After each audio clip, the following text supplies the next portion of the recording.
perché io penso che la tradizione, la cultura debbano essere tenute in vita, questa fiammella che via via qualcuno cerca di spegnere di volta in volta, senza pensare che le nostre radici sono il sale della nostra vita stessa, quindi il folklore nello specifico è la gioia di trasmettere anche questi aspetti culturali, il ballo, la tradizione, la voglia di stare insieme. Questo è un modo di far conoscere la cultura in tutti i suoi aspetti.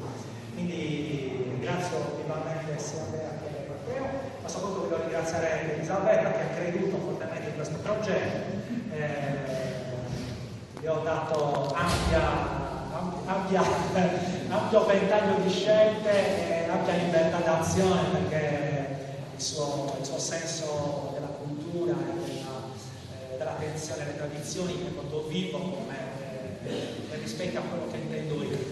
Quindi io vi ringrazio, vi ho rubato solo 5 minuti di attenzione per salutarvi e augurarvi una buona visione e godetevi appieno questa bella mostra. Poi vi rilascio ai tempi che hanno deciso gli organizzatori. Lasciate questa, l'altra dove volete. Non finisce qui. Domani ci sarà per continuare questo bel momento di condivisione tutti assieme. Grazie.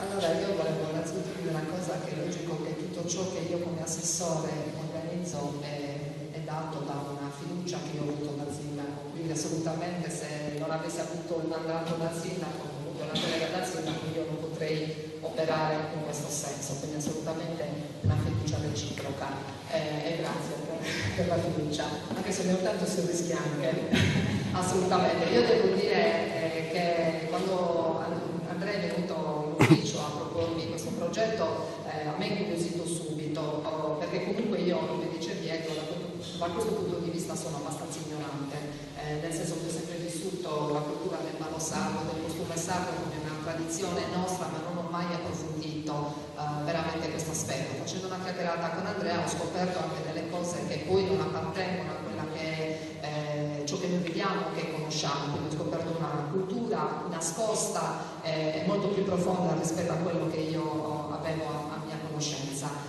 Quindi molto volentieri ho spinto perché questa iniziativa fosse portata avanti. Mi ha fatto molto piacere un altro aspetto, che è quello del coinvolgimento delle scuole, che Andrea ha chiesto assolutamente. Infatti quando Andrea mi mandava le foto dei lavori fatti anche dai bambini della scuola dell'infanzia, sinceramente si è emozionato lui, ma mi sono emozionata anch'io, perché questa è la dimostrazione che i bambini sono delle menti assorbenti e che è importante che i bambini e che le scuole siano un mezzo di comunicazione per trasmettere questo tipo di cultura. Io da insegnante, perché io insegno, mi rendo conto che il ballo è uno strumento molto spesso di grande espressione, molto spesso ciò che noi non otteniamo dai bambini con lo studio lo otteniamo magari attraverso il canto, il ballo, dove loro riescono ad esprimersi al meglio. E nella tradizione sarda noi abbiamo visto come la cultura del ballo sardo è stato caratteristico di periodi diversi della nostra storia, già dall'età degli uomini primitivi. Lo sto facendo proprio adesso con i miei bambini a scuola. Ci sono delle scritture che ci dimostrano che già dall'antichità il ballo era uno strumento proprio per rappresentare la preghiera, per rappresentare tanti mezzi di comunicazione. Quindi ben venga uno studio più approfondito e una conoscenza più approfondita di quelle che, come diceva il sindaco, sono le nostre tradizioni e non dobbiamo assolutamente perdere. Io volevo fare un ringraziamento anche alla Prolocco, che come al solito ci supporta nell'organizzazione e quindi nella loro disponibilità, che ancora questa volta non è mancata. Grazie Andrea di tutto. Grazie a voi.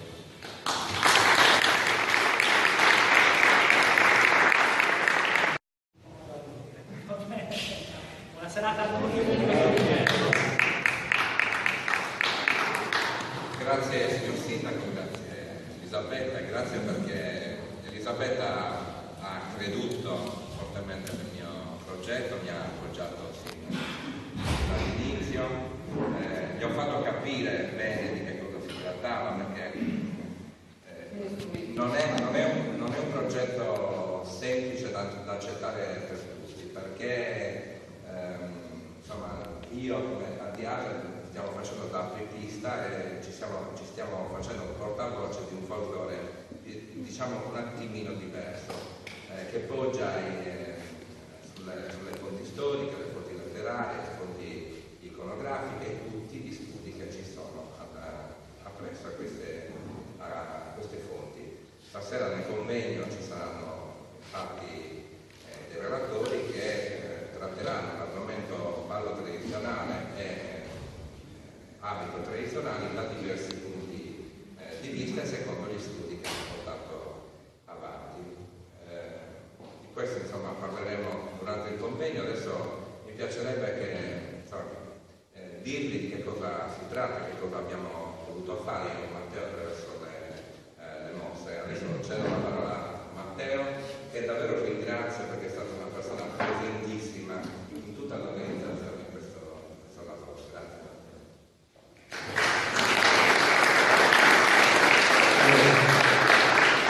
Devo essere velocissimo. Io inizio con i ringraziamenti, quindi anch'io ringrazio l'assessorato alla cultura, l'assessore presente, ringrazio Andrea per avermi coinvolto fin dall'inizio, dopo anni e anni di collaborazioni in cui ci siamo aiutati a vicenda, diciamo così. Ecco, io stasera ho portato una parte della mia collezione delle mie illustrazioni. Le mie illustrazioni sono nate per un semplice scopo didattico, cioè volevo far capire ai bambini nelle scuole i colori del nostro abbigliamento tradizionale, cosa che non riuscivo a fare semplicemente con le foto d'epoca, quindi risultava difficilissimo capire come fosse strutturato, anche in modo abbastanza semplice, perché non dovevamo entrare nello specifico. Un abito tradizionale, quindi iniziare a fare i primi disegni molto semplici, man mano col tempo la tecnica si è perfezionata, ho aggiunto altri particolari fino ad arrivare a questo risultato, che non credo sia quello definitivo, perché sono fatto così, la mia tecnica è in continua evoluzione. Quindi qui c'è una parte della collezione, la parte più importante chiaramente essendo Quartuccio erano le illustrazioni che riguardano Quartuccio, e per la prima volta le risposte qua questa sera. Quindi questo è quello che io ho portato ad Andrea per dare il mio contributo per questo. Quindi grazie a tutti. Io brevemente vi presento qual è il lavoro che ho fatto attraverso questa mostra. Praticamente io ho preso spunto da quello che è stato il mio libro, che appunto parla delle fonti storiche, letterarie, archeologiche, iconografiche che riguardano il ballo in Sardegna. Sono partito anche dal significato che rivestiva il ballo per alcune culture mediterranee come gli Etruschi, come i Romani, i Greci, eccetera, eccetera. E poi sono andato a sviluppare una serie di fonti storiche e letterarie che riguardavano espressamente la Sardegna. Sono partito da quelle che sono le prime fonti sul ballo, cioè il piatto che testimonia l'uso della danza in Sardegna a circa 5.000 anni fa, il bronzetto epifanico, e poi via via tutte le prime fonti che comparivano nei libri, nei disegni dei viaggiatori, e dei viaggiatori poi ho, come dire, estrapolato qualcosa, ho riportato nella mostra, delle testimonianze appunto di questi viaggiatori che arrivavano in Sardegna e che quasi tutti hanno descritto le nostre tradizioni popolari, soprattutto il ballo, i riti e l'abito tradizionale.